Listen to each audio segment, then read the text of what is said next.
ప్రతి సందర్భం ప్రత్యేకం, ప్రతి సంబరం శాశ్వతం. మీ one stop shopping destination Mysore Sari Udyog.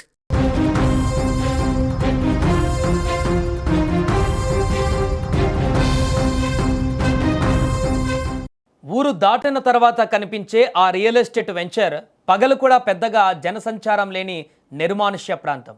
రోజులాగే అటుగా వెళ్లిన స్థానికులకు ఒక్కసారిగా గుండె ఆగినంత పనైంది. ముళ్ళ పొదల మధ్య విగత జీవిగా పడి ఉన్న ఓ యువతి మృతదేహం. గొంతుకు బిగుసుకున్న చున్ని చూస్తేనే అర్థమైపోతుంది అదొక దారుణమైన హత్య అని. ఖమ్మం జిల్లా మధిర మండలంలో వెలుగు చూసిన ఈ అనుమానాస్పద మృతి ఇప్పుడు సంచలనంగా మారింది. కిష్టాపురము సమీపంలోని ఆ వెంచర్లో దొరికిన మృతదేహము ఎవరిదాని పోలీసులు ఇప్పుడు ఆరా తీయగా ప్రాథమిక విచారణలో షాకింగ్ నిజాలు తెలిసాయి. ఆ యువతి పేరు గోపిశెట్టి కల్పన. వయసు కేవలం 28 ఏళ్లు. ఆమె స్వస్థలం ఏపీలోని ఎన్టీఆర్ జిల్లాలోని మేడూరు గ్రామం. వివాహిత అయిన కల్పన జీవితంలో ఎన్నో కష్టాలు. గత కొంతకాలంగా భర్తతో తీవ్రమైన విభేదాలు ఉన్నాయి. ఆ గొడవల కారణంగా ఆమె తన భర్తకు దూరంగా విడిగా ఉంటుంది.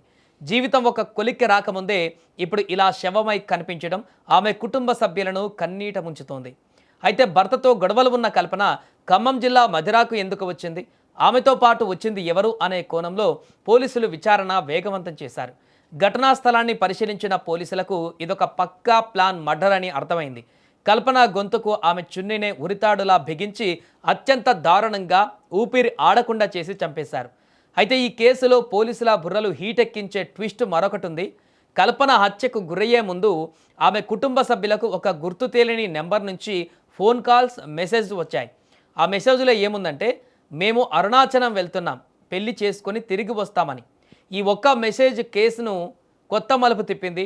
కల్పనతో పాటు ఆ అరుణాచలం వెళ్దామన్న వ్యక్తి ఎవరు, పెళ్లి చేసుకుందామని నమ్మించి మధిర తీసుకువచ్చి ఇలా కిరాతకంగా చంపేశాడా, లేక కల్పనను చంపిన తర్వాత పోలీసులను కుటుంబాన్ని తప్పుదోవ పట్టించడానికి హంతకుడు ఆడినటువంటి మైండ్ గేమా ఇది?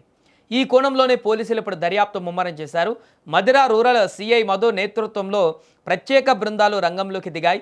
ఆ మెసేజ్ వచ్చిన ఫోన్ నెంబర్ ఏది, దాని ఐపీ అడ్రస్, టవర్ లొకేషన్ ఎక్కడ చూపిస్తుంది అనే టెక్నికల్ డేటాను లాగుతున్నారు. మృతదేహాన్ని పోస్టుమార్టం కోసం ఖమ్మం ప్రభుత్వ ఆసుపత్రికి తరలించారు.